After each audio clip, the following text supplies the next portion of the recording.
respectful to youths. I'm Ben Fletcher. That's Sammy Long. Well, don't keep us in suspense any longer. Show us what you got. No fluff, just facts. I think it's a little less taboo now if you want to say you're a Chargers fan. As soon as they made that announcement that they were coming back to San Diego for a couple days, it immediately started to feel gross again. Welcome to Al. Dean Spanos basically tells the city of San Diego to pound sand on his way out the door and then wants to come back here for some practices for training camp. We see what you're doing. Why, you little maggot? You make me want to vomit. Was this Dean saying, hey, Jim, can we use your connections down at USD to try to win back some fans? I think it's just kind of gross. He is an idiot.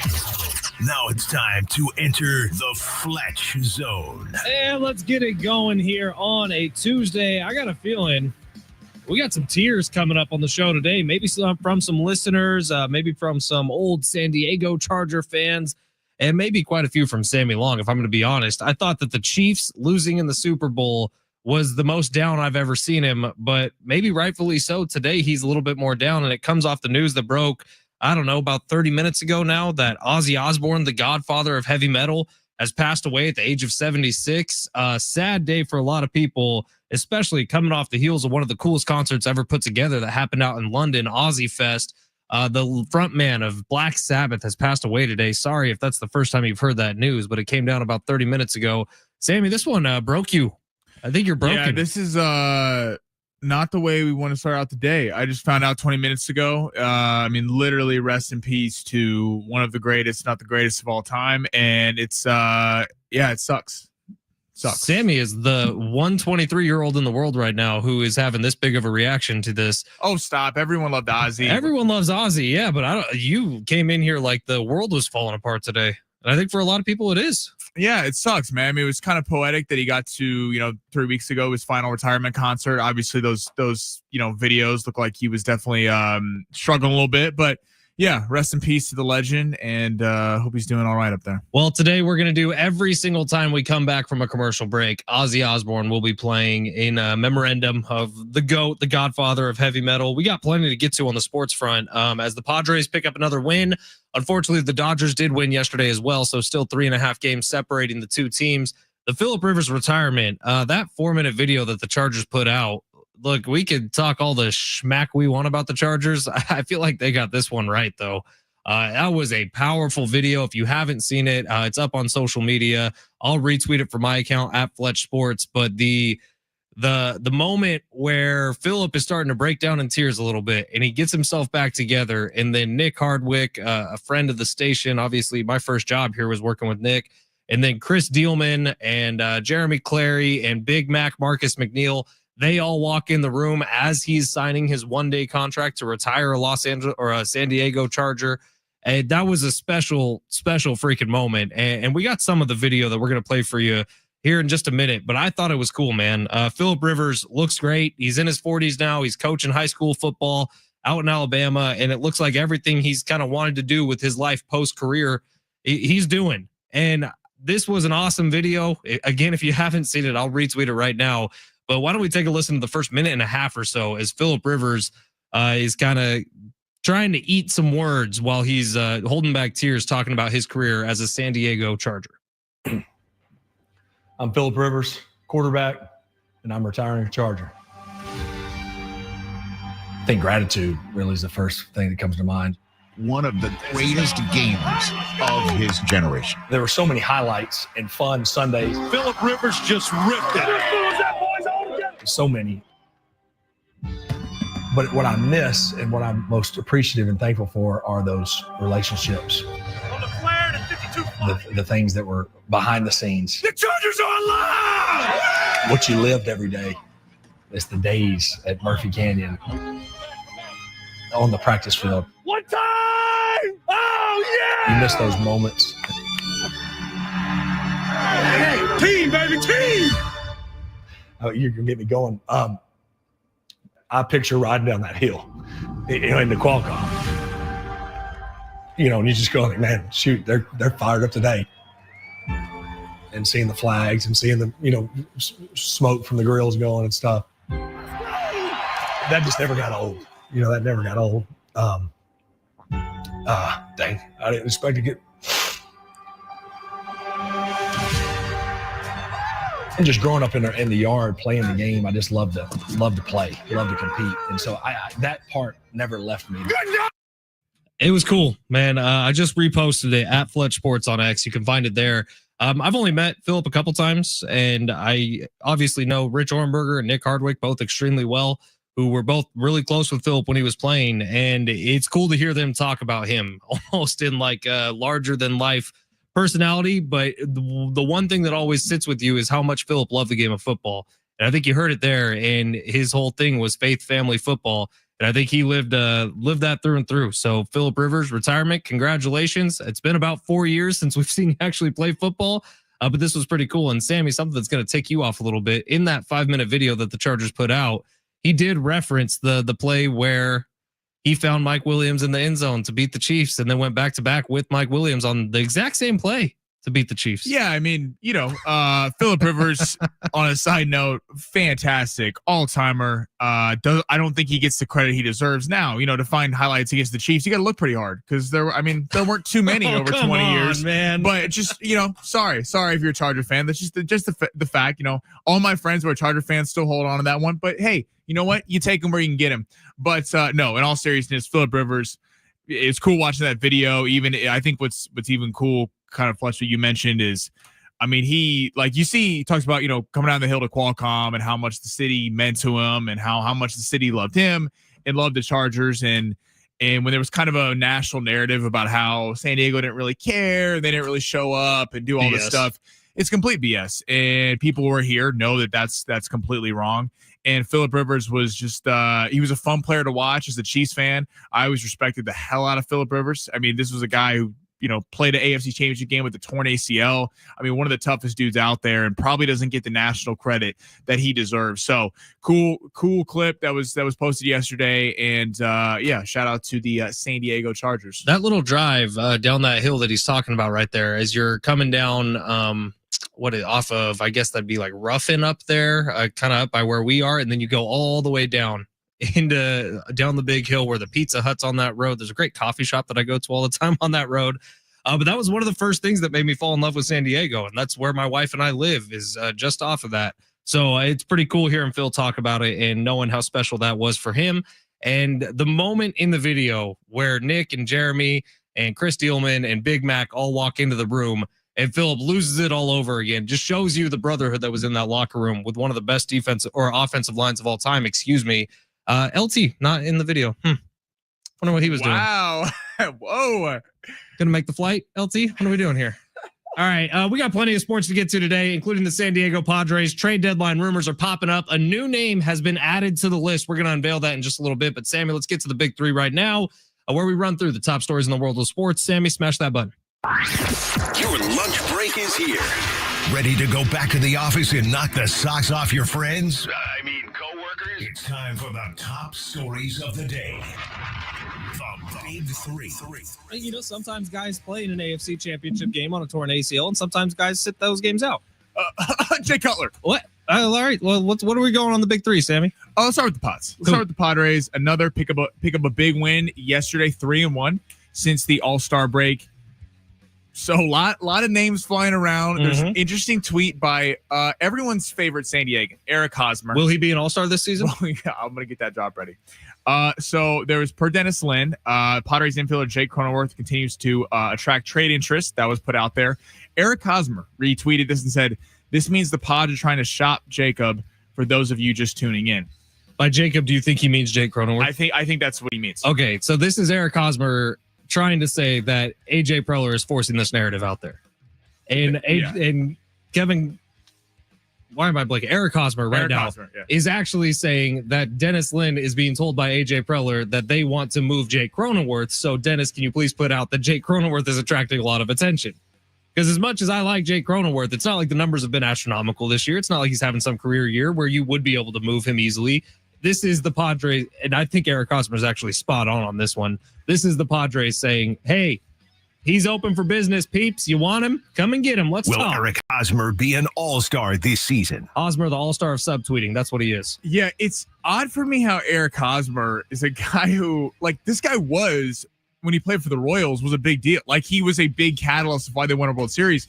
And then obviously did not work out whatsoever. Got his money from San Diego, was awful during his tenure here. Hey, he was really good at grounding out to second base. Hey, he made contact, guys. He made contact. But it's so funny to me how he, like the Padres are constantly on his mind, and he's always tweeting about the Padres and tweeting about them and like trying to stir stuff up. It's odd to me in terms of AJ Preller and this team.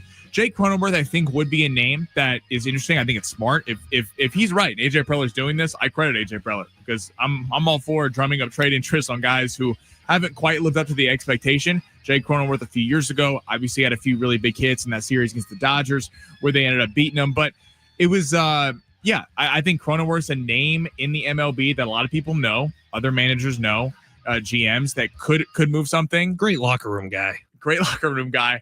We were talking yesterday. We put a clip out there on social media. Dylan Cease been playing great. Are you keeping him? He would have a lot of trade value. It's kind of tough right now. So Eugenio Suarez, if we go to a little more of a well, here, let's finish up the big three. We're gonna talk some trades coming up in just a little bit. So what's next? Trey Hendrickson. But also, real quick, Padres, Jackson Merrill being sick yesterday and playing the way he did, looking like he was gonna puke the entire game. Pretty awesome. He was fantastic. All right, so NFL, Trey Hendrickson, star Bengals pass rusher, holding out of camp. Apparently could not come to agreement on guaranteed money. Posted from his Instagram today that he is in Florida. Training camp for the Cincinnati Bengals is in Cincinnati. So not a great sign for the Bengals. This comes after yesterday. Duke Tobin making a stink about Shamar Stewart. First-round draft pick out of Texas A&M not being there. Fletch, if these guys don't show up, where are the Bengals finishing in the AFC? Trey Hendrickson, he has them by the short and curlies. They have to pay him. They don't really have a choice at this point. We are too close to the start of the NFL season for you not to have the best defensive player potentially in the entire league on your team. The Bengals defense is terrible. It's awful. Trey Hendrickson makes it stomachable. So if you're actually not going to pay him, if you're just going all in on that your offense is going to have to score 48 plus points a game, more power to you, Cincinnati. But Trey Hendrickson is going to find somewhere that's going to appreciate him. And then I hope Joe Burrow follows suit. Yeah, I mean, this is what happens when you have a horrible organization that doesn't know what they're doing. The Cincinnati Bengals forever, they got a lottery ticket dropped in their lap in Joe Burrow. Joe Burrow's fantastic. They hit Jamar Chase. Guess what? You and I can pick, and all of our listeners can pick at the top of the draft. I can hand in the card to say Joe Burrow. What it makes why we're sitting here and we don't have NFL GM jobs is the later rounds when they find guys in the 7th round, they're gems. The Bengals completely bow down to Joe Burrow, which makes sense. He's the franchise. You sign T. Higgins, you sign Jamar Chase. I understand signing Jamar Chase. Why are you signing a number 2 receiver when you have a guy in Yoshi Voss who stepped up last year, people thought could have a lot of talent? You signed T. Higgins to a massive deal. So you're going to have the same thing as last year. All offense, no defense. You wait to sign Trey Hendrickson. They haven't yet, but let's assume they do. Until after the Chiefs signed George Karlaftis for a 4-year, $93 million contract. So Trey Hendrickson's better than George Karlaftis. He's going to ask for more money rightfully. So complete mismanagement. You draft a draft pick who's not even going to be there. I mean, this is just, yeah, I would not be surprised if Joe Burrow, a year or two from now, we're hearing about a massive him wanting out of Cincinnati. If I'm Joe Burrow, I am. Like, if you're seriously not going to put a defense around me, I'm out. And that's it. That's kind of the end of discussion. Yeah, I mean, he has to do everything. Yeah, all right, you got one more for us? Yes, Dak Prescott. So today made headlines, comes after Jerry Jones and Micah Parsons, kind of the contract still unsettled from yesterday. Dak Prescott says he would give back all the money he's ever made from football if he could win a Super Bowl. Now, this is a man who makes $62 million a year and held out 2 years ago to become the highest paid quarterback in the league. Fletch, do you have reaction to those comments? It's a total lie. You could say that. Great. It's never going to happen. So, of course, you could say it easily. This is Dak Prescott trying to show, dude, I care about football, bro. I'm a huge football player. And, yeah, he wants to win a Super Bowl. Who doesn't? But are you actually going to say that when, like you said, Sammy, you have held out? You are one of the highest paid, if not the highest paid quarterback in the NFL? It's ridiculous. This is fodder. This is why the Cowboys haven't won a Super Bowl in 40 years. Yeah, I mean, Colin made the point earlier. He's like, the Eagles have 12 superstar players. The Cowboys have 4, and that's depending if you count Dak Prescott as a superstar player. Dak Prescott is the worst kind of quarterback you could have. He's a good quarterback. He sells a lot of tickets. He can even win you some big games. But is he a Super Bowl winning quarterback? No, he's not. And this is just, I mean, Jerry Jones talking about Micah Parsons, kind of saying that it's not at the front of their minds. Micah talking. Dak Prescott saying this. Brian Schottenheimer, you brought up yesterday, Fletch being asked if he should even have this job. I mean, we're gearing up for another tumultuous Cowboy season, and at some point, it's not going to change until Jerry Jones gets out. And I think the fact that they're paying Dak Prescott that money is a massive mistake. All right, we got some tickets to give away today. We're going to do one of them in the first hour, one of them in the second hour. How about a 4-pack of Creed tickets? Does that sound nice to anybody? Wow. How about a 4-pack of Wiz Khalifa tickets? Does that come with a blunt? It might, not officially. We should actually, yes, officially, it does not come with a joint. I'm sorry. Make that very, very clear and in plain English. Hey, dispensaries are legal. We could get a little endorsement with that. 1,000%, it does not. We're kidding before we get fined Sammy or fired. Long is the one who is kidding, by the way, not Ben Fletcher. All right, it's San Diego Sports 760. Those tickets are still to come. Plus, a new name has entered the Padres rumor mill when it comes to the trade deadline. Should we trust it? We'll tell you coming up next. It's San Diego Sports 760 live on the iHeartRadio app.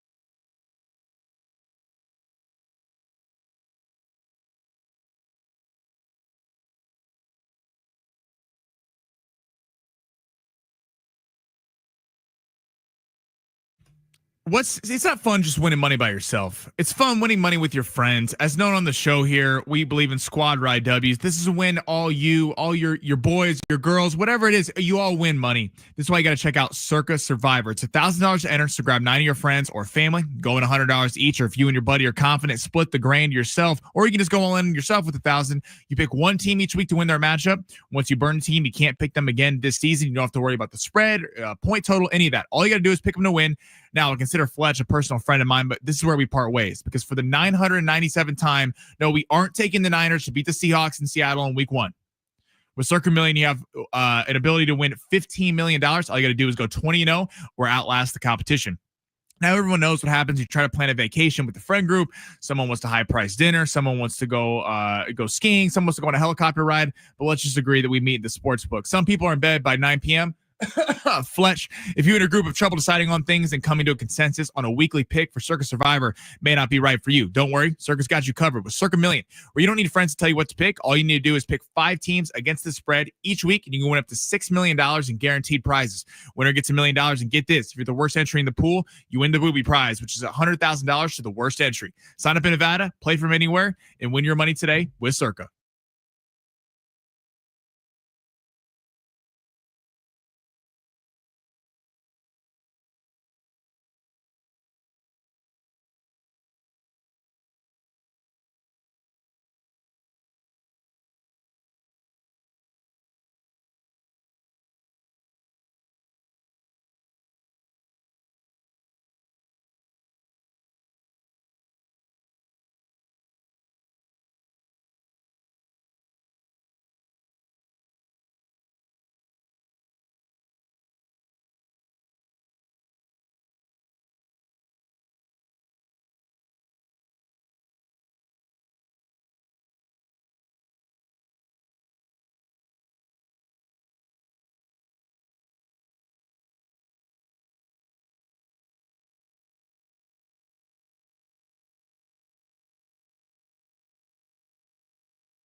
Dang, Sammy, you're going for the big one right away.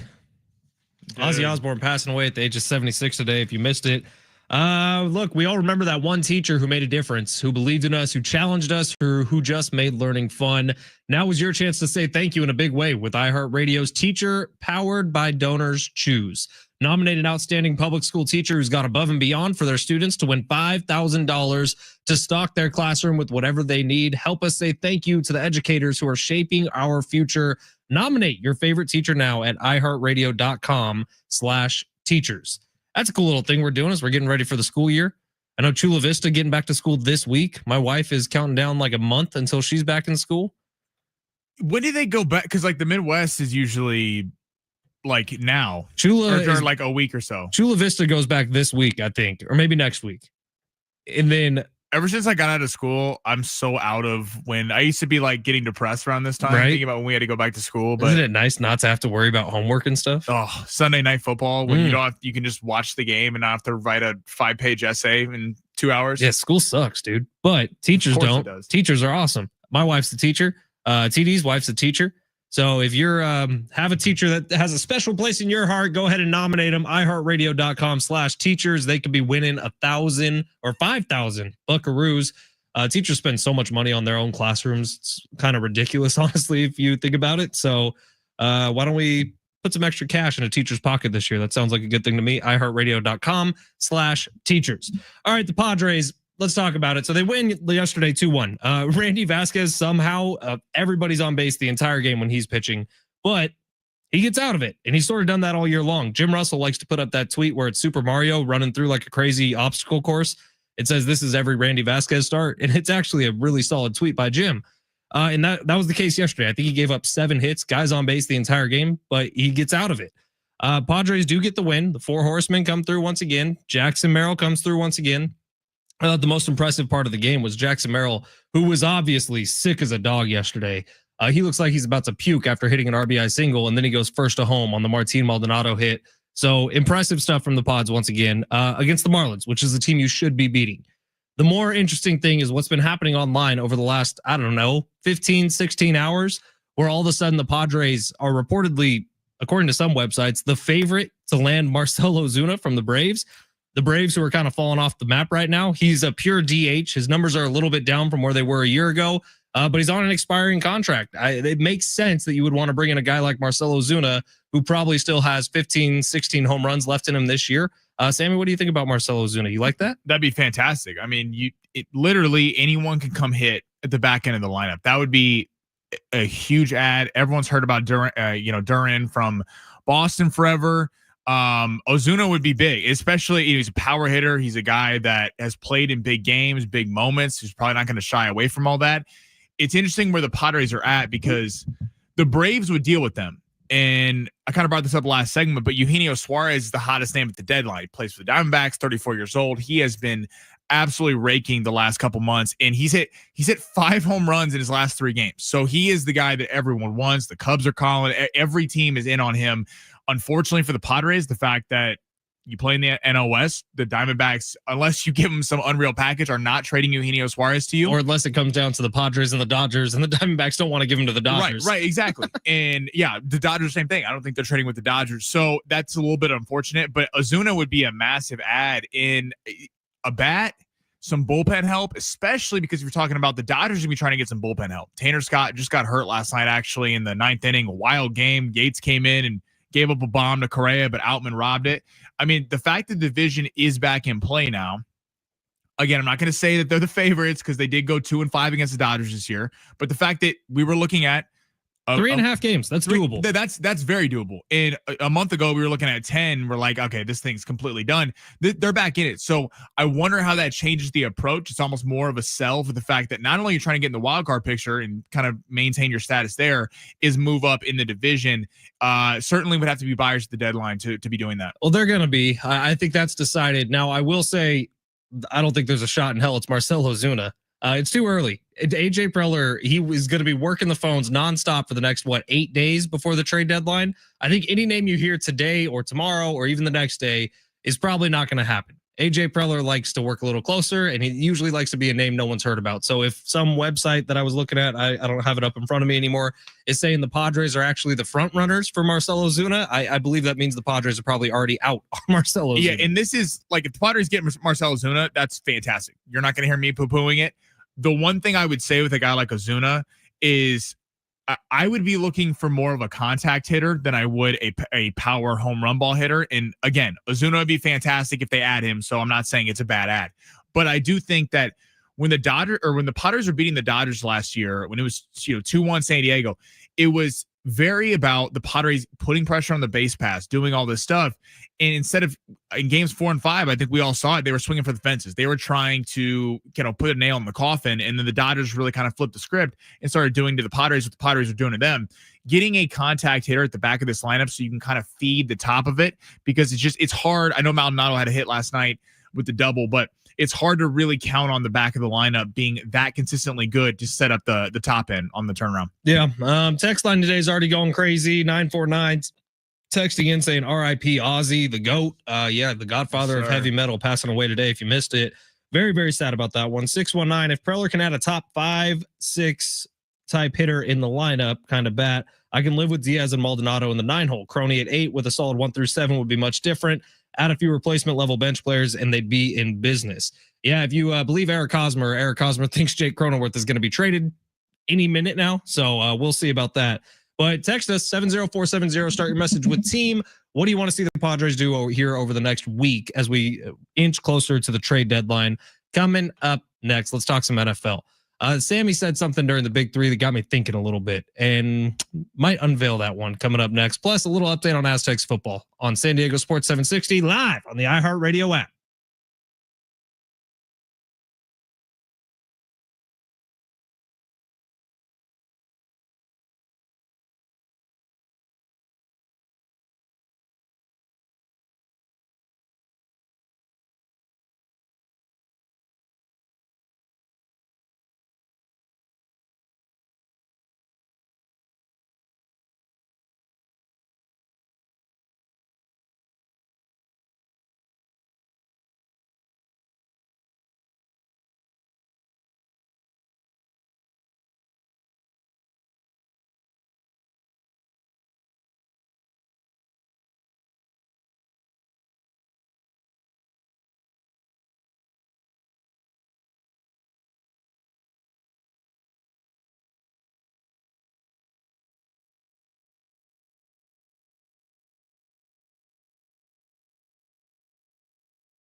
This sport is sponsored by Rapid Radio's Padres back after winning 2-1 over the Marlins last night. We back same time, same place in Miami at 3:40. Stephen Kolek will be on the mound for the Padres.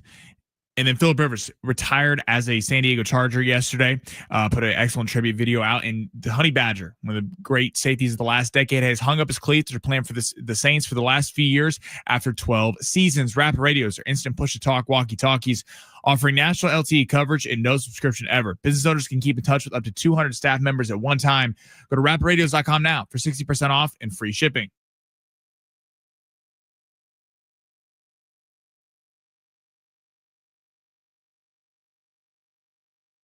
All right, it's San Diego Sports 760. Ben Fletcher, Sammy Long with you till 2 o'clock today. John and Jim will take over then, and I'm sure you could hear all about I actually ended up watching the video that John Schaefer did with the baseball card that he pulled out in Las Vegas. Did you watch that whole video? I was just shocked at how many views it had. Well, the reason is because it ended up being a badass card that he got. He paid $125 for it. It was a Fernando Tatis Jr. signed card. This is pretty cool. This is my thing. Graded 10. I'm not against the Fernando Tatis Jr. signed card.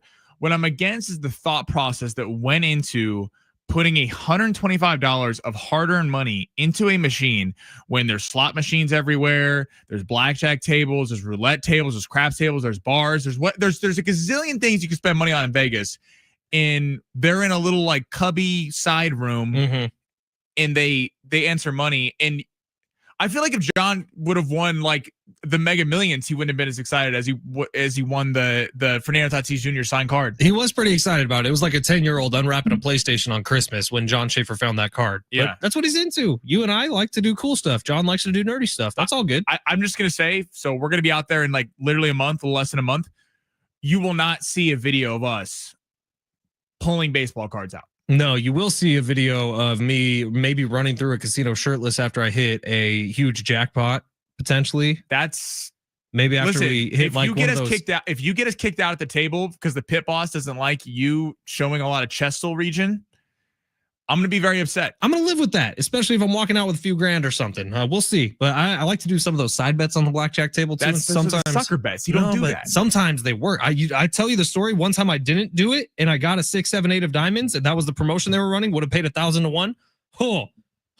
Those are basically to tip the dealer, though. Yeah, basically. All right. Phillip Rivers retired. If you haven't seen the video, I've reposted it at Fletch Sports. It is heavy, man. The Chargers put it out, and I'm going to give the Chargers a lot of credit on this one. They nailed the tone of it. They had Phillip basically crying in a chair for what looked to be like a 30-minute interview that they condensed into about 5 minutes. We're going to play the very, very end of it here. And just listen to this voice, man. The dude misses football, you could tell. And the dude definitely did not hold anything back as he went throughout a crazy, crazy career. Rivers! Thankful for those 16 years and for entrusting me to be the quarterback. And certainly never took it for granted. Go, keep fighting. Just keep fighting. Never took it for granted. Getting suit up and lead the Chargers for 240-something games in a row.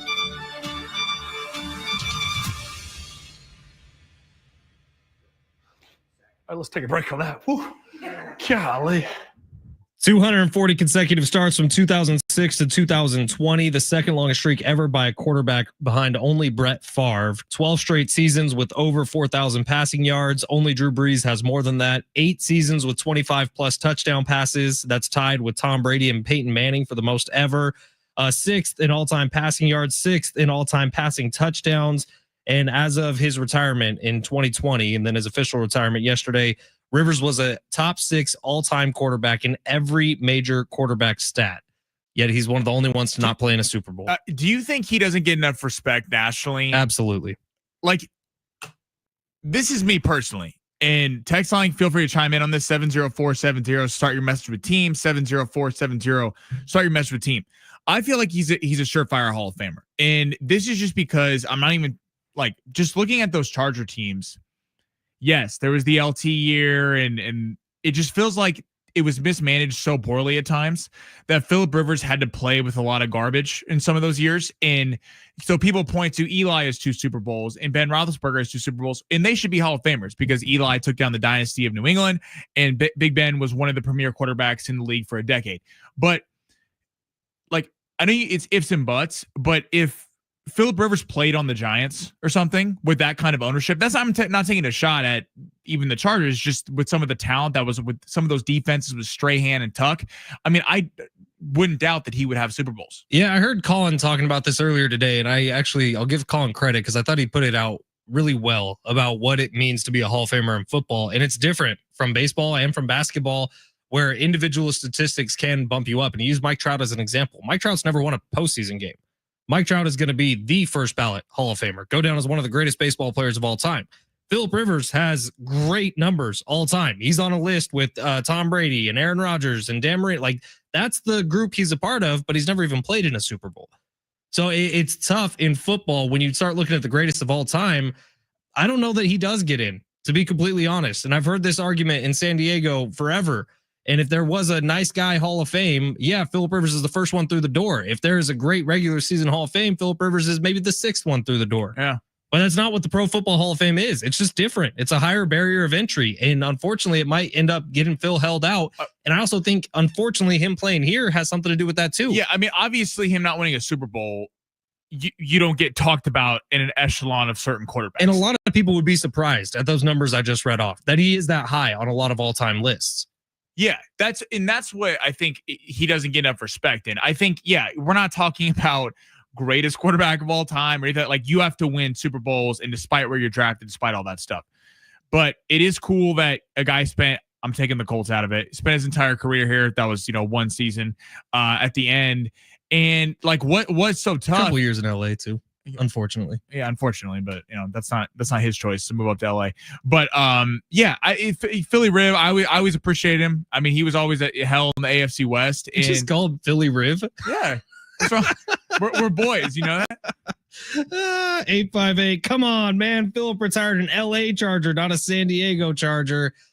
It's tough. It was the LA Chargers Twitter account that posted the video, but I'm telling you, he thought of himself as a San Diego Charger. When you hear him talking during this clip that the Chargers put up, he isn't talking about those drives into Dignity Health Sports Park. Yeah. He's talking about soccer stadium. Yeah, he's talking about the drive down the hill to Qualcomm. He's talking about the tailgates that were happening outside the queue. He's talking about Murphy Canyon, where the old training facility was.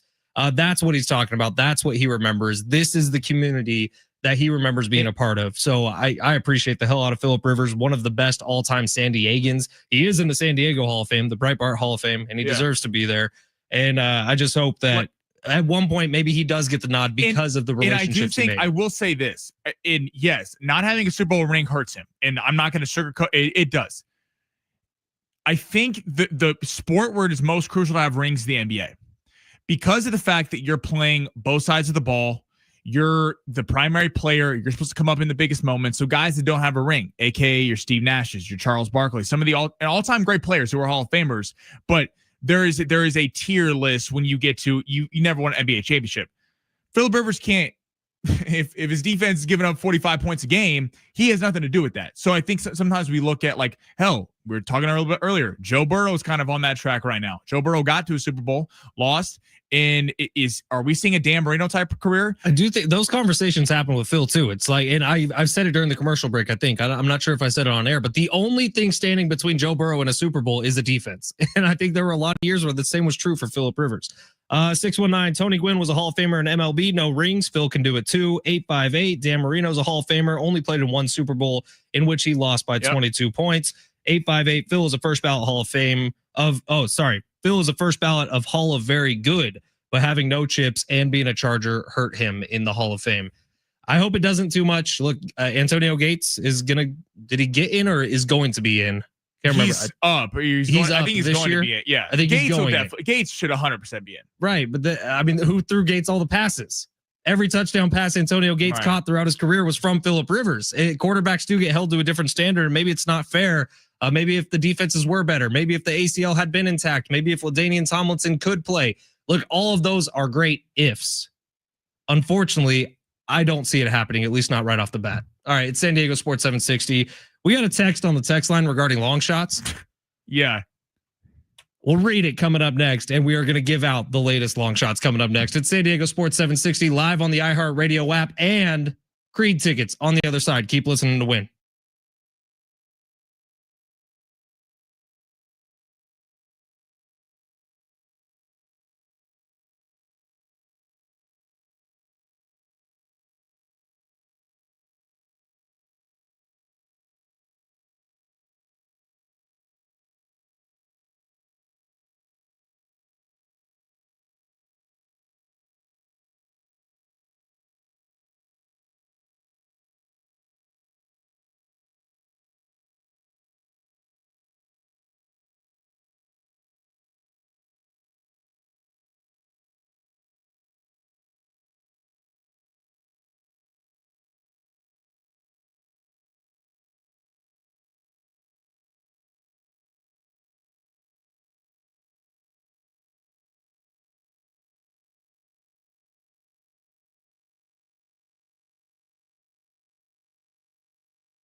San Diego Sports 760 and our iHeartRadio Music Festival is back. Live performances from Bryan Adams, Ed Sheeran, Mariah Carey, Maroon 5, Sammy Hagar, The Offspring, Tim McGraw, and more. September 19th and 20th at the T-Mobile Arena in Las Vegas. 2 nights, 1 stage. Buy tickets now at AXS.com. Get them now before they sell out. Yeah, you're listening to some Ozzy right now. If you missed the news, Ozzy Osbourne earlier today was announced that he passed away with family surrounding him. He was 76 years old. Sounds like he's been battling Parkinson's for the last 4 or 5 years. Yeah. If you saw any video from Ozzy Fest that happened in London just a couple weeks ago, man, it maybe 3 weeks ago now, it was awesome. And he sounded great, but he didn't necessarily look great. Definitely a cultural icon of the godfather of heavy metal. Literally inspired every band that came after him. Have you heard like Jack Black talk about Ozzy? Oh yeah, I mean, you talk about a guy, and to think about a guy like his career real quick, to be the lead singer of Black Sabbath, then kind of cast aside, when Ronnie James Dio got in the band, who's a fantastic singer, and then to have an entire solo, maybe even bigger solo career than his time, maybe not bigger than his time with Black Sabbath, but yeah, still doing it to this day, and just rest in peace to the GOAT, man. The text line is being very funny today about Phillip Rivers. 760. Phillip didn't drop that fourth quarter interception. Phillip didn't miss that field goal. Shout out, Kading. I mean, come on, guys. But yeah, it's right. There's a lot of ifs in Phillip Rivers' career. And one of those ifs changing another way. He's an automatic first ballot Hall of Famer. I think even if he gets to a Super Bowl, doesn't even necessarily win the Super Bowl. He's thought of so differently. Yeah. I think the fact that he never got there certainly hits him for how long he played.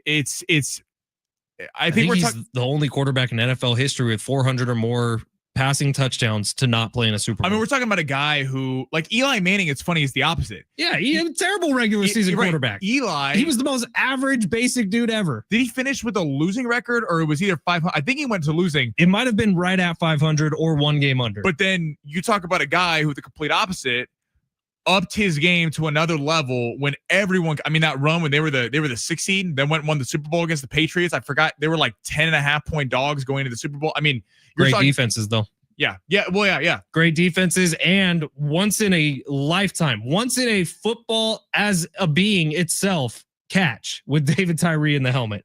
Like that doesn't happen ever again. Well, the crazy thing about that, the Tyree catch, then the Cruz on the sideline, or no, was that Manningham? Mario Manningham. Caught the one on the sideline that people forget about because of the David Tyree catch, but hey, they still happen, so you got to give him credit for it. Long shots in just a second, but the 858 saying shout out to Jimmy Graham, who also retired today. Yeah, the New Orleans Saints. Do you see what Jimmy Graham is doing in his retirement, by the way? He's like rowing across an ocean in like 90-minute increments with a bunch of people, and they're allowed to sleep for 20 minutes at a time or something. It's insane. It must be really hard when, this is not a shot, this is like genuinely being serious, when if you are a successful pro athlete, you're retiring in your mid to late 30s. And that's if you're a successful pro athlete that got to play a long time. That'd be weird to what's next? Yeah, like what's next? Like you're retired at 38, but you're still a young guy or woman. Like you're not like, hey, I just want to go sit in my house and watch daytime soaps all day. And if you're smart with your money, if you play 10 years in the NFL, if you play 7 years in the NFL and you're smart with your money, you got a money manager who can put it away and like make sure you're not spending too much of it while you're playing, and you can set yourself up for life. It doesn't take that much money, but you have to be smart with it. You can't be Adrian Peterson, who's blowing $30 million on a birthday party. But if you're smart with it, you can retire and never work again, never be seen again. But most people can't do that, especially when you have that type of personality. Like Nick Hardwick is the perfect example. He immediately gets out of football, spends 30 days of retirement. Is like, I hate this. I need to find out what's next. And he started in radio, and he was great at it. And then now he's coaching with the Chargers. And so you look around, and it's tough for people to stay stagnant when you've been that go guy all the time. 619, my favorite Phillip Rivers memory is him staying in San Diego and commuting to LA when the Chargers moved. That was cool. Baller move. That van that he had fitted so he could watch film on the drive was insane. Spent hundreds of thousands of dollars on a van to take him back and forth. By the way, we haven't mentioned it today, but the Chargers are in town. Yeah, that's weird. They are at... I know. I saw Daniel Popper, who writes for The Athletic. He's a really good writer. We'll have him on the show soon, but he covers the Chargers. He posted a picture of Torero Stadium out at USD as it's like getting ready to welcome the Chargers. It's just, it feels weird to me, man. And there may be some people with the team listening right now. That's a fact. who were driving around saying, what's San Diego radio? But I know for a fact this Phillip Rivers thing was timed up with them beating San Diego the next day. That's something I wanted to get to after all the praise. It is. It's timed up. It's totally manufactured. It's very interesting how everyone is like, what the hell are they doing down here? What? You're holding practices. You left us 9 years ago, whatever it was. 4 years after he plays his last snap, that's when you decide to sign him to a one-day contract. And then the day before you're holding practices down here, you announce a very emotional, touching video for the city of San Diego. Yeah, listen, we know what they're doing. I respect both sides. I respect if you're a Charger fan still and you go, you know what? I'm bummed they left, but I still support them. I respect you. If you're on the other way and you're like, they're dead to me, I don't want to hear about them. They make me sick to my stomach. I respect that as well, because it's such a tricky situation, and the way they handled the leaving was awful. Well, Dean, if you're listening right now, 619 says if Phillip Rivers had a real owner, he would have had a couple of Super Bowls. Spanos, but spelled it differently. That's pretty creative, actually. Yeah, it's not the first time I've seen that one. All right, let's get some long shots going. Sammy, if you will, please. We do have a text in from a let's read that text. 619 number saying Sammy is trying to project coolness, but it ain't working. After the last stretch of long shots, maybe he should try collecting baseball cards like John Schaefer. I'll try again. So win us some money. Well, you know what you can do, 619? Get your own betting segment if you have so many good picks. Well, he's saying he's having faith in Sammy. He's going to try again. Oh, he says he's going to try again? Yeah. Oh. There was a lot to that text that we couldn't read. It's a little both ways, all right? Sammy, smash the button. We're going to go quick with this one. Let's see. Underdogs? Nah, that's old. Those with a less than good chance of winning? Too wordy. Wait, he's all big time now, huh? It's time for Sammy's Long Shots. Hold on. Can't talk until I say the important stuff. Long Shots is presented by Circa Million and Circa Survivor. Now, go. All right, we're going lightning quick here, Sammy. All right, we got three-pick parlay. Last time was pretty tough. Shohei Ohtani, we needed no runs the first inning. Shohei Ohtani gave up a home run and then hit a home run. So didn't do long shots. Thanks a lot, Shohei. That didn't do us a ton of favors. He was betting the other way. He was betting the other way. Okay, three-pick parlay. We're going all baseball. We're going all pitchers. Jacob Mizorowski, the Miz, 6 pitcher strikeouts at Seattle. I'm going to go less than. He's coming off the high, 12 pitcher strikeouts against the Dodgers, mowed through the lineup, then the All-Star break, kind of showed out pretty well there. I think it's Seattle, though, really hot team. Cal Raleigh, they swept the Padres and they were in town. Seattle's a team that I wouldn't really want to face in the playoffs over there in the AL. So 6 pitcher strikeouts. I think this line's a little bit juiced, and Vegas is telling you something. His pitching outs, which means how far they think he's going to go in this game, is set at 14.5. That's lower than most starting pitchers. So they think he's going to get pulled from this game a less than 6 pitcher strikeouts. Christopher Sanchez, Philly playing Boston, more than 6 pitcher strikeouts. This guy has hit. He hit the number, his number 6 last week. He hit the over on the start before and the start before that. Christopher Sanchez, weird, really talented pitcher.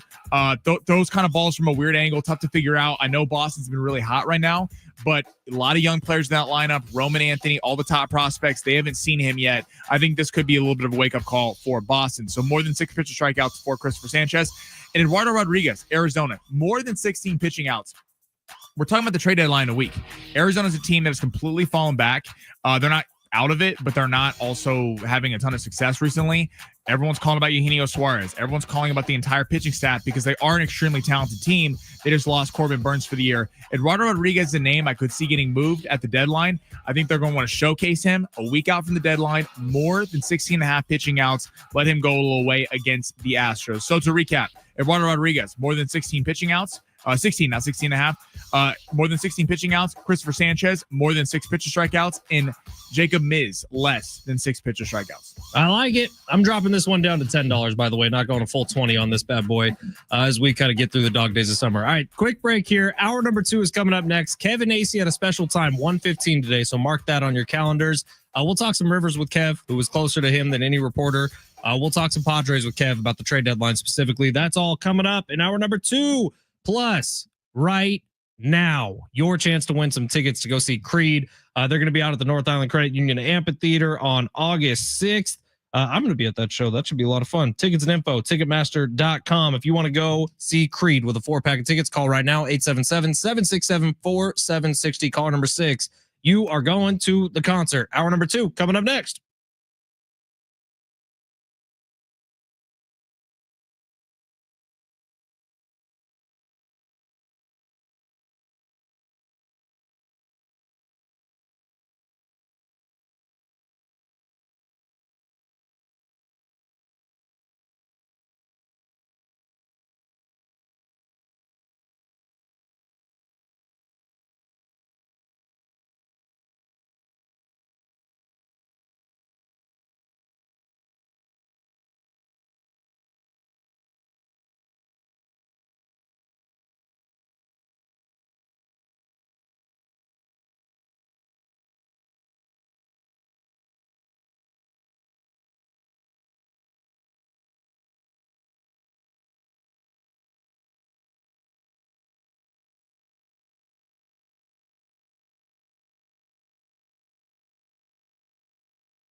This report is sponsored by Rapid Radio's news out of the NFL per Ian Rappaport right now. Commanders wide receiver Terry McLaurin was not present for the conditioning test. He's seeking a new contract with the Washington Commanders, who won 2 road playoff games last year and fell to the Eagles in the NFC Championship game. Padres back in action tonight. Miami Marlins. Miami's currently favored on the money line, -130. That game gets going at 3:40. Stephen Kohler could be going for the Pods, while Edward Cabrera will be going for the Marlins. Rapid Radios are instant push-to-talk walkie-talkies offering national LTE coverage and no subscription ever. Business owners can keep in touch with up to 200 staff members at one time. Go to rapidradios.com now for up to 60% off and free shipping. Welcome to the Fletch Zone. Oh, 2 youths. I'm Ben Fletcher. That's Sammy Long. Well, don't keep us in suspense any longer. Show us what you got. No fluff, just facts.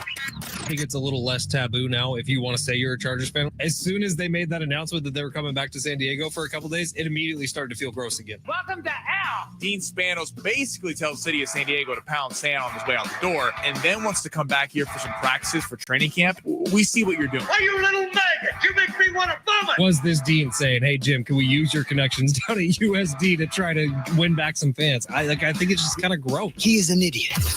Now it's time to enter the Fletch Zone. It's hour number 2. We got a special time for Kevin Acee today. He's going to be calling in at 1:15. So this is going to be a quickie here. We'll get to the big 3 in just a second. But the 619 breaking news right here from the text line. Sammy's haircut looks like he can wear it both forwards and backwards like a reverse mullet. Yeah, it's multifaceted. I like it. I really do. I call it the multifaceted. 619, you sound like a fellow bald guy like me. We're the only ones who take shots at people's hair. But yeah, Sammy's hair is long, it's luscious, it's thick. 619, it's okay. You don't have to waste money on hair products. Yeah, it is. Think about you get to save money. You just got to buy a little, what do you guys do? A little baby oil up top? I don't do anything up top, Sammy. It's I use body wash up top because it's skin. You got to get a little shine. You know what I mean? I should probably start waxing it like Charles Barkley. All right, we're going to get to the big 3 in just a second. Hey, coming up later in the hour, though, we do have Wiz Khalifa tickets to give away. Congratulations to Edwin, who just won those Creed tickets. Edwin. For that show coming up in a couple weeks at the North Island Credit Union Amphitheater. But stay tuned for Wiz Khalifa tickets, and also stay tuned because at 1:30, I actually got some real positive news and some real positive thoughts on San Diego State football as we're about a month away from their first game. Ooh. I did my deep dive yesterday. Getting ready for pregame, halftime, postgame stuff or duties for this year. And I'm encouraged. I really am. So we're going to do that coming up at 1:30. But right now it's time for the big 3 of hour number 2. Sammy Long's going to take us through the top stories in the world of sports. Sammy, smash that button. Your lunch break is here. Ready to go back to the office and knock the socks off your friends? Coworkers? It's time for the top stories of the day. The big 3. Where would you like to start with hour number 2? Terry McLaurin. Okay. Hold down a training camp. Superstar receiver. Commanders, kind of a sexy threat to get to the Super Bowl out of the NFC, hitting the NFC title game last year, but losing to Philly. What do you make of this kind of becoming a stink in the offseason and the Commanders not paying him? I think they need him, man. The number one thing for a young quarterback, especially entering in year 2, where we see a lot of young quarterbacks who have great year 1 start to falter a little bit, is their most comfortable receiver being on the team. And Terry McLaurin is without a doubt the most comfortable wide receiver for Jaden Daniels. So I think it's a big deal. They have to pay him. Terry McLaurin knows that they have to pay him. So he's going to drag this thing out. I could see this very much being the Brandon Ayuk situation from a couple years ago with the 49ers, where he holds out and this causes problems within the team. It does. It's impossible for it not to. So this is ugly no matter what. The Commanders would be better off just taking the medicine now, paying him now, get him in training camp, and make sure that connection is solid going into year 2. Because guess what the Washington Commanders have this year that they have not had in decades? Expectations. That is a tricky thing, man. And when you don't have all the bullets loaded into your gun, maybe it just won't fire off. So they need to pay him now. I don't get this from Washington's perspective. I understand the thinking, like the Chiefs, like the Bills, kind of like the Ravens in a way. Don't pay a number 1 receiver. Let it kind of be an aggregate. I get that. But all 3 of those teams, something in common, are established stars. And I think Jaden Daniels has a shot to be a real top 5 player, top 5 quarterback in this league. He has that kind of talent. So I'm not. But he's still cheap. Right. There's no reason not to pay Terry McLaurin. Exactly. If you pay him now, Daniels will be asking for a new deal 2 years from now. Now, if they go do something serious this year, they might rip it up if they somehow won a Super Bowl or got a Super Bowl or something. But Terry McLaurin has been the guy that's rode with this team through all the mismanagement, ownership, and through all the kind of stuff that everyone looked at the Washington Commanders and kind of laughed at what a kind of poor franchise they were. I don't get this. I mean, Deebo Samuel is going to be the number one. I mean, you saw this firsthand, Fletch. He struggled to catch the ball last year. He might be a number 3 at this point in his career. Yeah, I mean, I remember he complained about not getting the ball, and Brock Purdy threw it to him on the Thursday night like 15 times. He had 3 catches. So I don't like this from Washington, and I think you got to get this deal done. All right, next. All right, LeBron James. Something every day with LeBron coming out. Apparently mulled going to Dallas, taking a pay cut because they couldn't have paid him the $52.6 million to make $5 million a year, but to reunite with Kyrie Irving and Anthony Davis. Colin Cowherd today says LeBron knows he'll never catch MJ. Michael's richer, more memorable, bigger brand, and he makes you feel something. LeBron doesn't.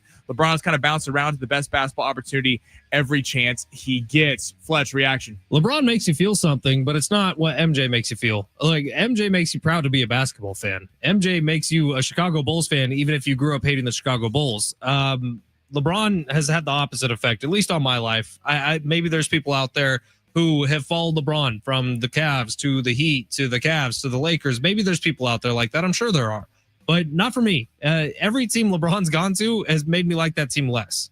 And that might be a me problem, but I think Colin hit something on the head there. Kobe Bryant, there was a brief period of time where I might have considered myself, or at least lied to my friends and said I was a Lakers fan, and it was because of Kobe. LeBron has never once had that impact on me. And I think LeBron gets a little nauseating at times. Maybe it's time for you to pick up golf.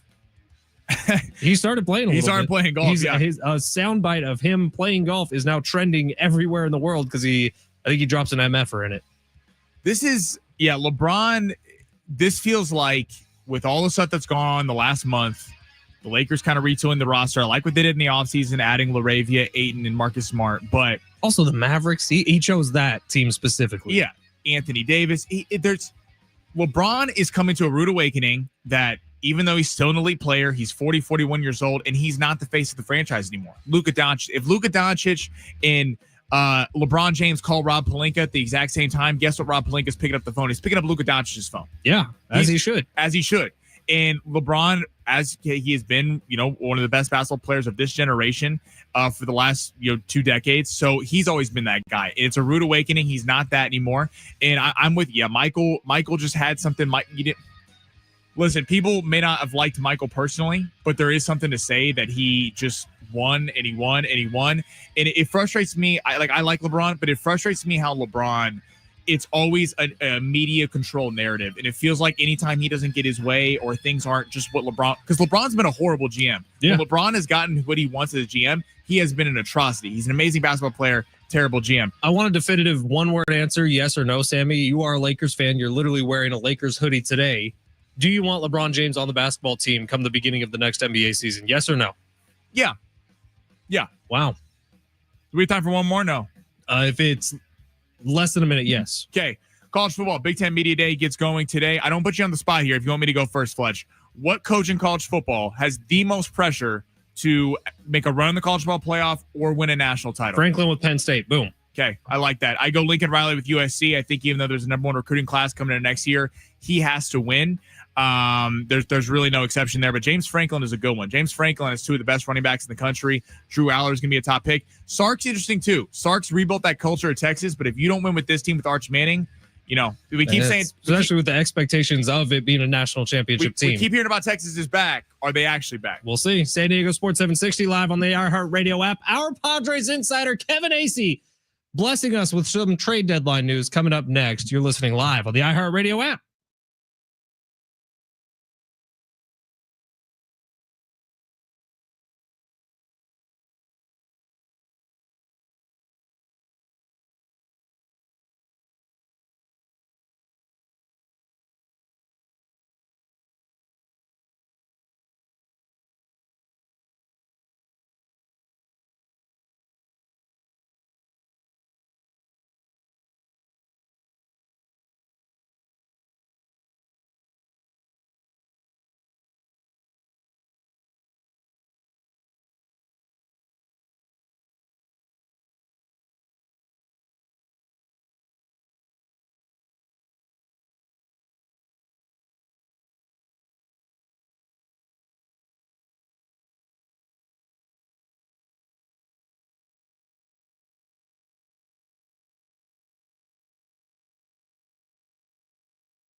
San Diego Sports 760 Wiz Khalifa tickets coming up in just a little bit. But first, we do have our main man, Kevin Acee. And yeah, you're hearing some Ozzy here.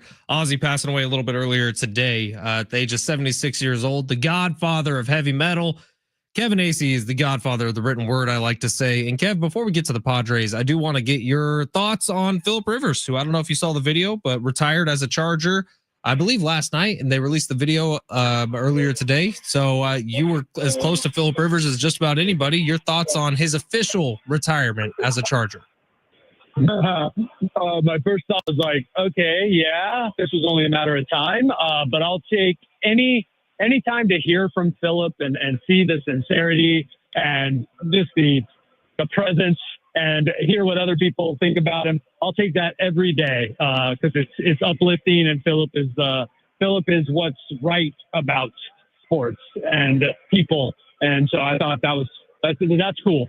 It's a cool video, man. I'll send it to you so you can check it out if you haven't already seen it. But it is very well done, and Phillip cries, which is what everyone's waiting for. And Dealman and Hardwick and Big Mac all are in the video as well. So I'm sure you'll get a kick out of that. All right, Kev, these Padres, last night, good win. Jackson Merrill about to puke on first base and ends up going first to home. So thoughts from last night's game, just in general, before we get to the trade deadline?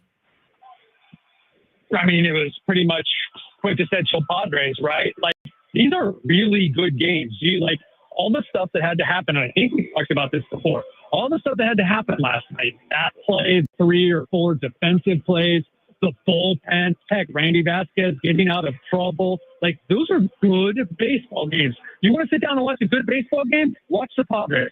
Now, you want to breathe easy? You want to, have your team know your team's going to win in the 7th inning or the 6th inning? You want to feel a little bit better about the prospects going forward? Well, then choose another team. Just like this team, and they have addressed it, or they are addressing it, to address it in a tangible way at the trade deadline. They know they need to hit better, and that's always my main takeaway after they come out of these games is they got to pitch better.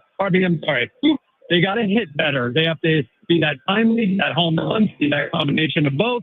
The Padres need more odds. Kevin, you just tweeted out that, Kolek's coming up, got recalled, but Kyle Hart did. What do you make of that? Do you think why is that a new development? Sure. Here, Kev, we got to put you on hold real quick. Your phone sounds like crap. Robot Kevin is back. So put you on hold real quick and see if Sammy can talk to you for a second, see if that phone gets any better. But Kevin Acee, our Padres insider, on with us right now, and he does have a tweet up that Sammy's talking about. That the Padres have made a couple of moves here. They have recalled Stephen Kolek, who's going to be pitching today, and Kyle Hart from AAA, while optioning Alec Jacob and Brian Hoeing down to AAA. So, Kev, if you want to just keep going with that, what are your thoughts on the move? I had started to think, gosh, I wonder how long Hoeing's going to be here, but I hadn't looked into it or anything. So honestly, it was a surprise to me that Hoeing was going down and that Hart was coming back up. But Hart, they've been kind of, I don't know if raving might be a little strong, but they've been very positive about how he's been throwing, and his last outing here was pretty good. So there's a long man for you. Kevin Acee, our Padres insider, joining us today on San Diego Sports 760. Kev, I read an article today saying, and it was not one of yours, so I don't trust it implicitly, but saying that the Padres might actually be the favorites to land Marcell Ozuna from the Braves. Is that a name you're hearing is picking up some more steam in the Padres front office? It's not really, but I started to look into, and I'm not familiar with this contract. That does not seem like something that fits into their situation, unless they can do, which I am increasingly hearing, and I have written about it a few times, they move somebody that's on their roster as a sort of swap, because they have a lot of money to work with. So they would need to unload some salary. One of their position players that is making a decent amount of money and is making a decent amount of money going forward. Marcell Ozuna would certainly fit inside of, in this lineup. But also, man, that's a big trade.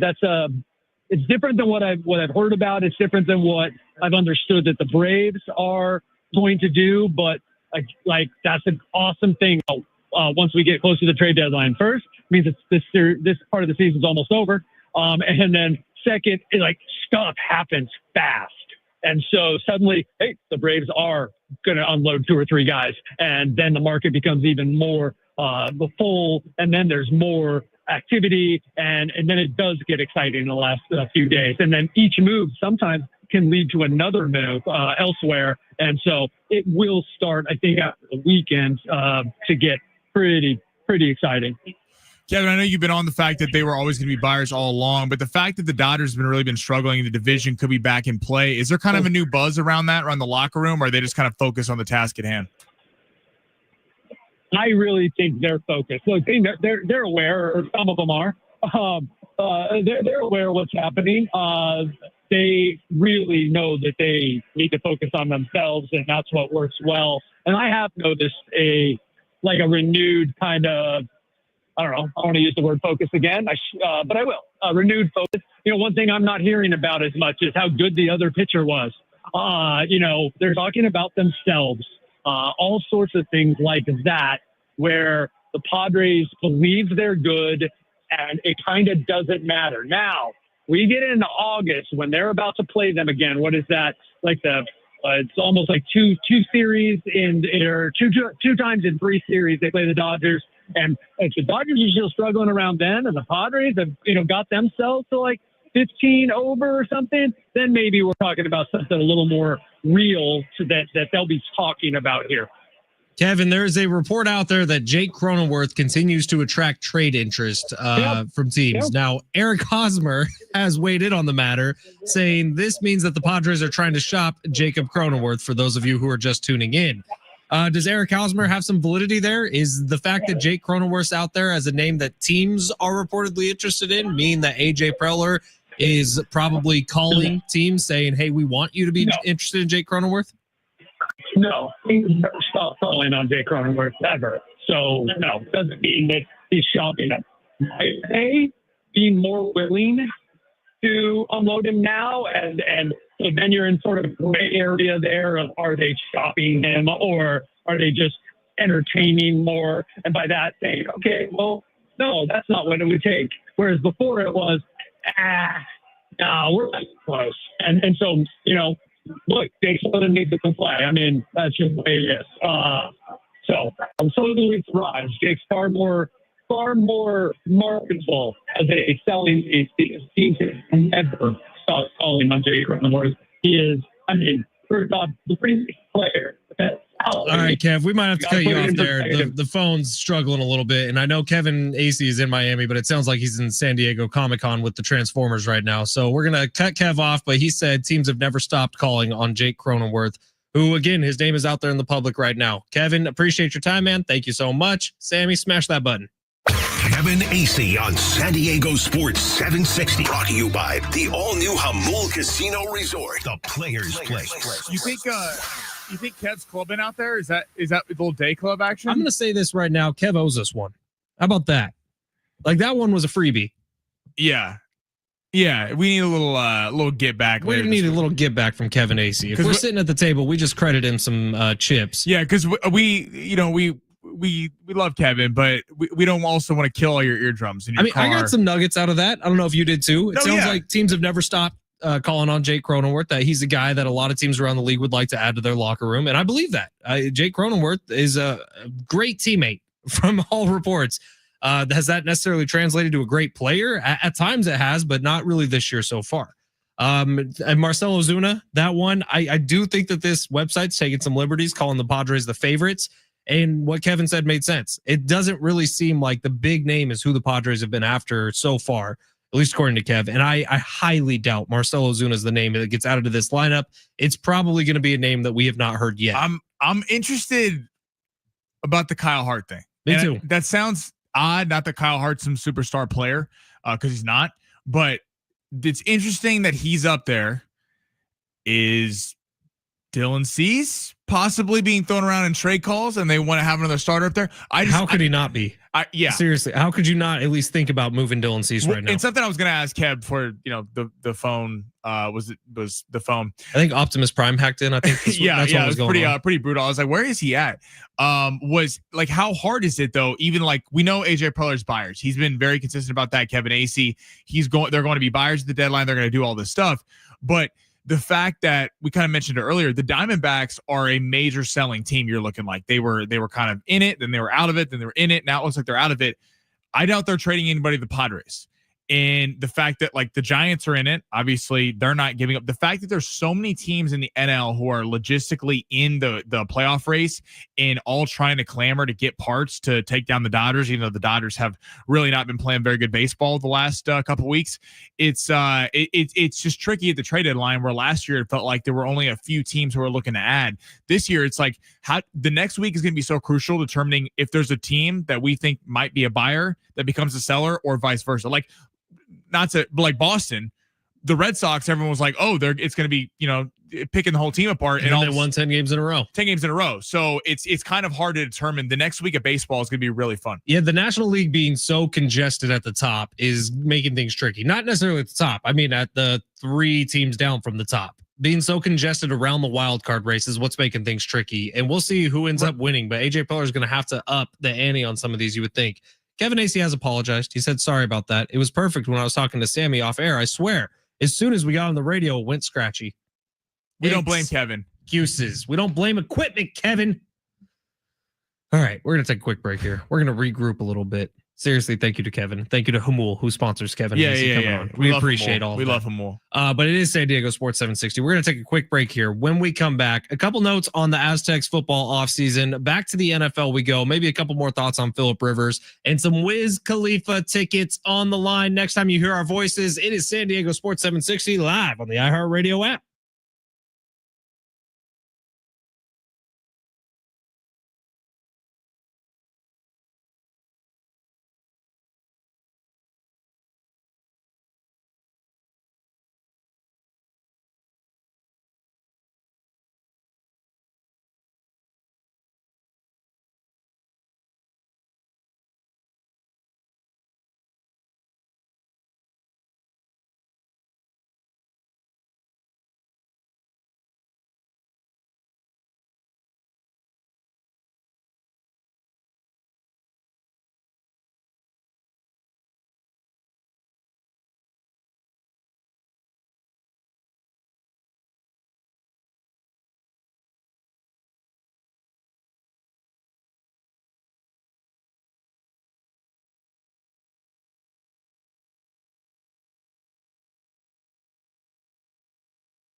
I think we would all agree that your home is your most valuable asset. Your home is the place where you're raising your family.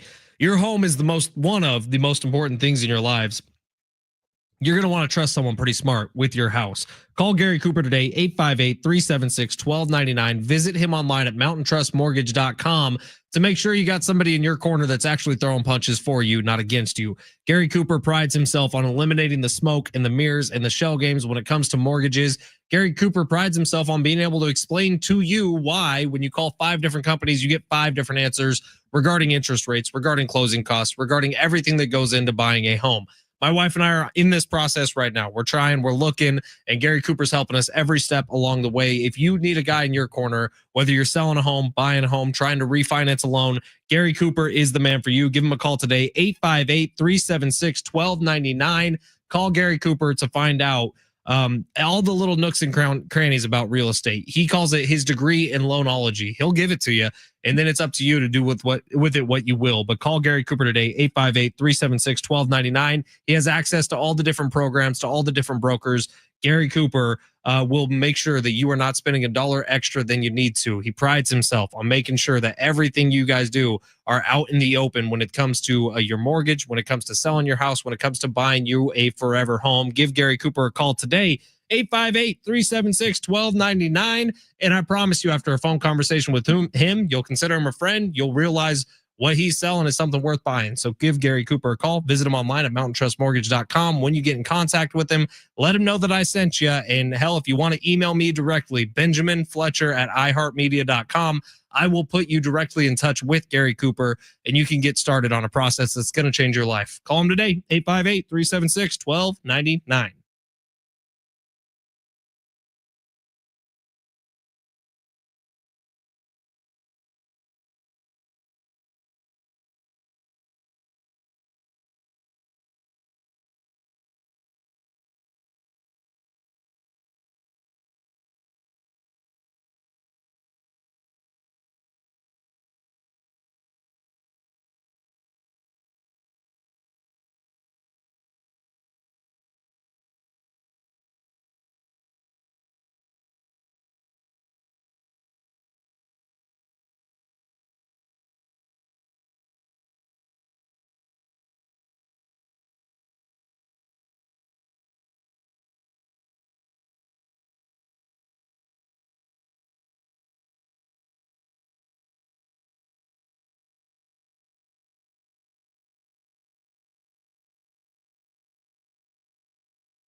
The sports sponsored by Rapid Radio's Padres 340 playing the Marlins in Miami today. Stephen Collick going for the Pods. Kyle Hart was also recalled from AAA. Edward Cabrera will be going for the Marlins. Marlins bringing a record of 46-53. Padres 55-45. 3.5 games back on the division. And Phillip Rivers made headlines yesterday retiring as a Charger. And the big NFL news of the day is Terry McLaurin, a no-show at camp as he searches for a new deal for the Washington Commanders. Rapid Radios are instant push-to-talk walkie-talkies offering national LTE coverage and no subscriptions ever. A great alternative to a mobile phone for your kids. For a limited time, go to rapidradios.com now for 60% off and free UPS shipping.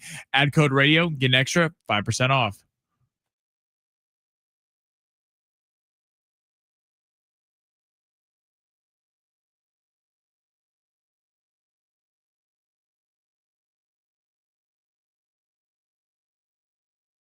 San Diego Sports 760. We are excited to announce that our partners over at Global Citizen just revealed the lineup for the 2025 Global Citizen Festival, returning to Central Park on September 27th. Headlining this year's event, The Weeknd and Shakira. Hell yeah, dude. Hosted by Global Citizen Ambassador Hugh Jackman. This festival is going to rally action to bring energy access to 1 million people across Africa, protect 30 million acres of the Amazon rainforest, and provide education for 30,000 children around the world. Tickets are free. You just have to take action to earn them.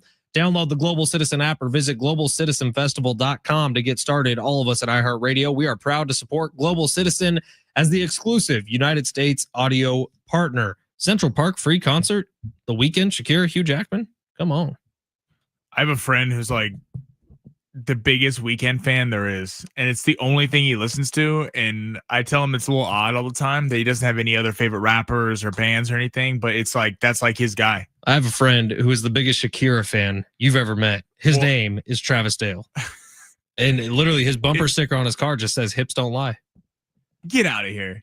That might have been made up, but Shakira is awesome, and I do love her, and so does Travis Dale. All right, a couple things here. So I did a podcast last night called the G5 Hive. It's a couple guys who are kind of spread out across the country, but they have dedicated essentially their entire professional lives to covering the group of five in college football. So J.R. Tolver and I jumped on this podcast last night. We did about an hour and a half. I think it gets released next Monday, but doing that podcast led me to doing my deep dive on San Diego State football a little earlier than I normally would for all the stuff that we do when we cover the Aztecs. While I was in that deep dive yesterday, I'm really encouraged about the season that's coming up. I've said it a long time now. I do believe in Sean Lewis's plan, Sean Lewis's system. I feel like if you talk to him and have a conversation with him, you would get in that headspace as well. I know there's a lot of doubters in San Diego too. And if we're being honest, year one didn't give you a lot to go off of. Year two, I do think is going to be very different because I went back and I looked at a lot of last year's games and I remembered how I was feeling during that Oregon State game where they ended up losing 21-0. But I'm telling you, like that was a ball game. They were in it up until the last, until the fumble on the goal line. Exactly. And the penalties that they really shot themselves in their own foot. And then I remembered back to all the way to game one last year when Joe Bergeron tore his ACL in the opening quarter. Like losing your left tackle in game one, in quarter one, is obviously going to lead to a lot of problems throughout the year. And then I kind of looked and did a little deeper dive on what they did in the transfer portal this year. Jaden Denegal is 6'5", 235 pounds. Sammy, do you know what NFL quarterback is 6'5", 235 pounds? Josh Allen. That's the exact one. Yeah, Josh Allen. When you look at the prototype for a quarterback in today, Josh Allen's kind of the guy. And I'm not saying Jaden Denegal is Josh Allen, but I am saying he was on the bench for a national championship run at Michigan. Well, and Denegal too. Alex Orji was the quarterback at Michigan, not when they won the title with McCarthy, but last year. And there was a lot of people that in Michigan that wanted them to flip because Orji was not doing very good. He was awful in that SC game, awful, and they ended up winning the Ohio State game. But yeah, Denegal's like a legit big time 4-star recruit quarterback. So J.R. Tolver was actually roommates with Jaden Denegal's primary personal quarterback coach throughout his time at Michigan. And he was roommates with, I can't remember this guy's name, so I'm sorry. But when J.R. Tolver got drafted to the Miami Dolphins, he and this guy were roommates. And he has nothing but glowing things to say about Jaden Denegal, saying he's ready to take that step forward and lead a program, says he could have led Michigan if given the opportunity. This dude has all the talent in the world. He has all the tools in the world. And when's the last time San Diego State had a quarterback who looks like a quarterback? You might be going all the way back to Kevin O'Connell in the 90s. Well, I mean, look at it's amazing how good Maiden was. Yeah, transferring to quarterback. He was a safety at Mississippi State and then a safety at the Aztecs, and then they moved him to quarterback because, I mean, we're not going to rip college kids, but the quarterback play was abysmal. Right. Let's just be honest. It was a tough watch. It was pretty tough to look at. And the fact that Maiden, even though, I mean, was he, the next coming of Patrick Mahomes? Absolutely not. But he had some moments there. And the Aztecs literally were having to transfer kids from other positions to play quarterback. They have a legit big time recruit quarterback coming in, which is really exciting to watch for next year. So I'm excited about the quarterback room, and Bert Emanuel Jr. I actually do think they're going to run with two quarterbacks quite a bit. It's going to be a little bit of a Drew Brees, Taysom Hill type thing because Bert Emanuel Jr., who, if you remember, the Aztecs saw last year when they played against Central Michigan, the dude is quick. He is so fast. And so if they get into any sort of wildcat offense, Bert Emanuel Jr. is going to be out there. I think he's going to be a change of pace guy all year long. I really do. I don't think it's going to be a one quarterback system. And then the running back room. I don't know if you've all seen the additions, but Lucky Sutton stuck around, had offers to leave, didn't take him. He went to Cathedral Catholic High School. Lucky Sutton, who is huge for a college running back. I mean, tall and width. He is a strong guy. So Lucky Sutton, when I was asked about who's going to be the breakout this year, Lucky Sutton has every ability in the world to be an every down back. But they also brought in a couple guys. Byron Caldwell Jr., who started with Oregon and then got hurt early in his second year and then moved down to Cal, has transferred into San Diego State, another local guy who has potential to be awesome for the Aztecs this year. And Christian Washington, who, if you remember, 2 years ago was on the University of New Mexico's team and played well for them. And then has kind of bounced around. He was at Coastal Carolina last year. He's also making his way back to San Diego. So the offense has some juice behind it. That mixed with Jordan Napier returning, who, if you remember, Sammy and I remember having this conversation with you. We both said Jordan Napier is a guy that is probably going to the SEC because he does have that talent. He's got that untackle ability where he could catch a screen pass and break it for 40 yards. We saw him do it against Cal last year. And then you look over at the defense where there's a ton of new names this year on the offense. Defense returned basically everybody. Trey White is back with his team. He just got named the Mountain West preseason defensive player of the year. Everyone thought Trey White was like 100% gone to Alabama or somewhere. Yeah, and he just got named the Mountain West preseason defensive player of the year. Tano Latuli, who was the captain of the team a year ago, he's back in the linebacker room. Owen Shambliss, who couldn't stay on the field last year with injury after injury after injury, he's back. And from the guys I've talked to over at San Diego State, they say he looks fantastic. Deshaun McEwen, entering the third year with the Aztecs, is poised for a bit of a breakout. And then the secondary, the safeties on this team are all back. You got Eric Butler making his way back to the program. Chris Johnson, who had a really nice year last year, back with the program. All this to say, I got a lot of excitement heading into August 28th this year. The way their season starts is with Stony Brook, so that should be a win. If it's not a win, we got some serious problems, and everything I just said was total BS. But if it is a win, and then you move on, you got, is it Washington State and then a bye and then Cal? We're going to know a lot about this team right off the bat next year. And I think that there's legitimate reason to be excited about. Yeah, I mean, the Vegas has them 5.5 win total. I mean, like Washington State, John Mateer, who was fantastic, kind of shredded the Aztecs last year. He's up there in Oklahoma now. So some of these teams, I feel like there's to that point, Fletch. No, was the team successful last year? No, we're not going to sugarcoat it. They weren't very good, but there were some games, the Cal game, the Oregon State game. There was some Washington State, they lost by 3.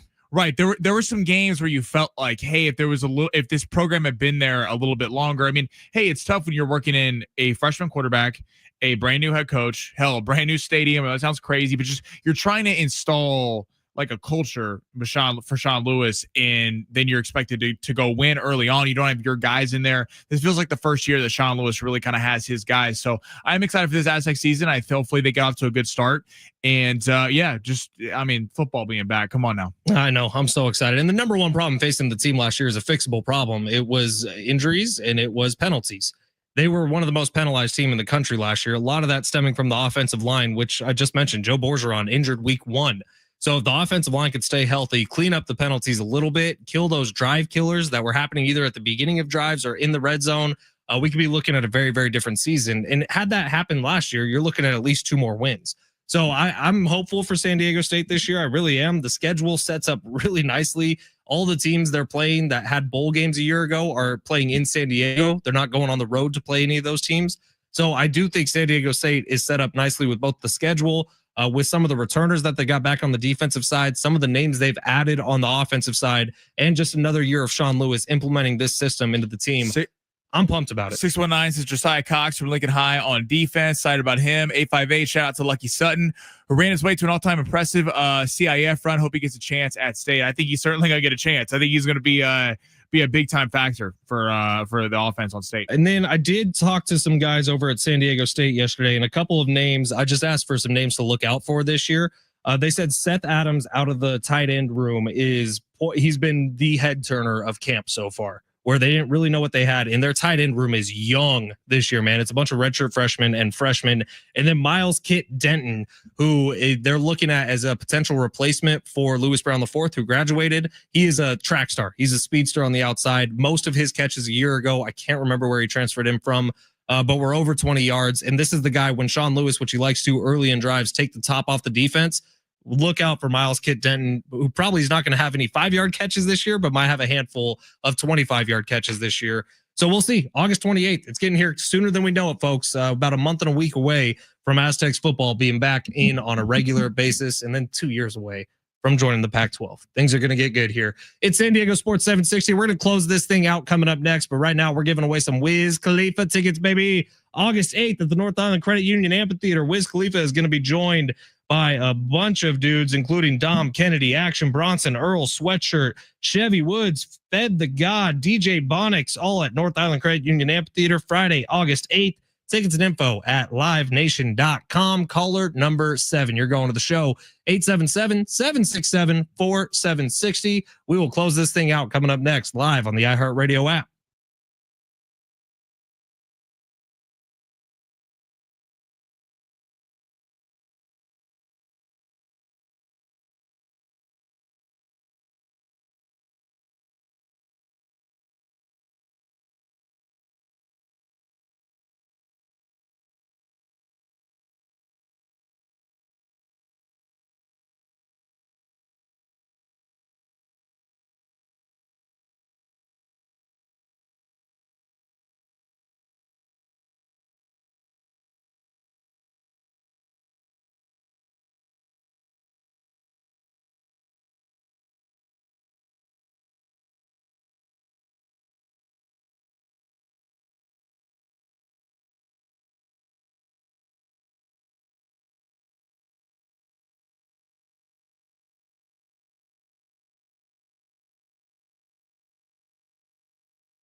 We've been playing Ozzy all day as a tribute to the man, the myth, the legend, the front man for Black Sabbath, one of the greatest rock bands of all time, the godfather of heavy metal, Ozzy Osbourne, passing away today at the age of 76 years old.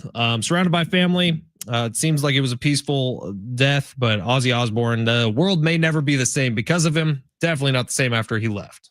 Yeah, man. It's Sammy's been broken up all day long. Yeah, it's a little bit of a rough day, not gonna lie. But saw that on the way in here. I love Ozzy, man. He's just the greatest and inspired all your favorite musicians. I mean, you talk about rock, pop, like everyone took something from Ozzy. What he was able to do, transitioning from the 70s, really. I mean, Black Sabbath, everyone called them devil worshippers, and they were really just prophets speaking about war and things like that. And it's amazing. His whole career, lived a full life, and Ozzy's the best, man. You realize we don't get Love Island without Ozzy Osbourne? Literally. He also invented reality TV. Yeah, right. Everyone's favorite reality show of all time started with the Osbournes. You're welcome. Think about, not that people, like the Kardashians. Like, there's no Keeping Up with the Kardashians. There's no Jersey Shore. There's no Love Island. There's Love Island, Big Brother, Survivor, Real Housewives. Flavor of Love. There's no such thing as reality TV without Ozzy Osbourne. So yeah, RIP to a legend today. That's a rough one, man. And on the same day, we got to see a really, really great video about Phillip Rivers and his retirement as he signs a one-day contract with the Chargers. Look, you can have as many mixed feelings about this as you want. I know I certainly have today. I built my own conspiracy theory along with Sammy about the fact that the Chargers had to release that today, of course, when they're back in San Diego, having a couple practices at USD. I've seen pictures now. It's happening. The Chargers are in San Diego right now practicing at USD. And they did a whole video of them getting off the bus. Weird pill to swallow, man. That's about as much as I can say about it. I don't know about you, Sammy. It's just weird. Yeah, it's again, I feel like both of us have a little bit of a unique perspective because neither of us were Chargers fans when they were here. So I'm not going to sit here and act like, but like, I understand people who are San Diego through and through, who watched that team, paid a lot of money over the years to go see that team, supported them with jersey sales, and it just probably brings up a lot of unsettled memories. I mean, I remember being in high school when it happened. I remember when the Rams moved back from St. Louis, and I remember it being a party in the streets in LA, and people were sad in St. Louis, but it did feel like, you stolen from LA. So it kind of felt like there was kind of a celebration of LA as a football team. I remember when the Chargers left, I remember Adam Schefter coming on TV late at night, and I remember him almost being distraught. And it was like, this is sad. Like, LA doesn't even want them. The Raiders and the Rams are the most popular teams, and then it would be the Chargers. It's just, yeah, it's certainly feels like, they alienated the city. There's no other way around it, and it sucks. The number one thing I heard in the Tampa Super Bowl, in the Atlanta Super Bowl, and the LA Super Bowl, the three that I've been to, was, damn, it sucks San Diego doesn't have a team. We're going to miss going to the Super Bowls in San Diego. And it sucks. It is, but that's the way the cookie crumbles. All right, Fantastic Four. With Comic-Con week, we've got news all over the place. You see South Park just got renewed for like 50 more episodes. No. And the creators of South Park are getting paid $1.5 billion for the next 50 episodes. Wait, what? Through Paramount, yes. 1.5 Well, Paramount's having some problems recently.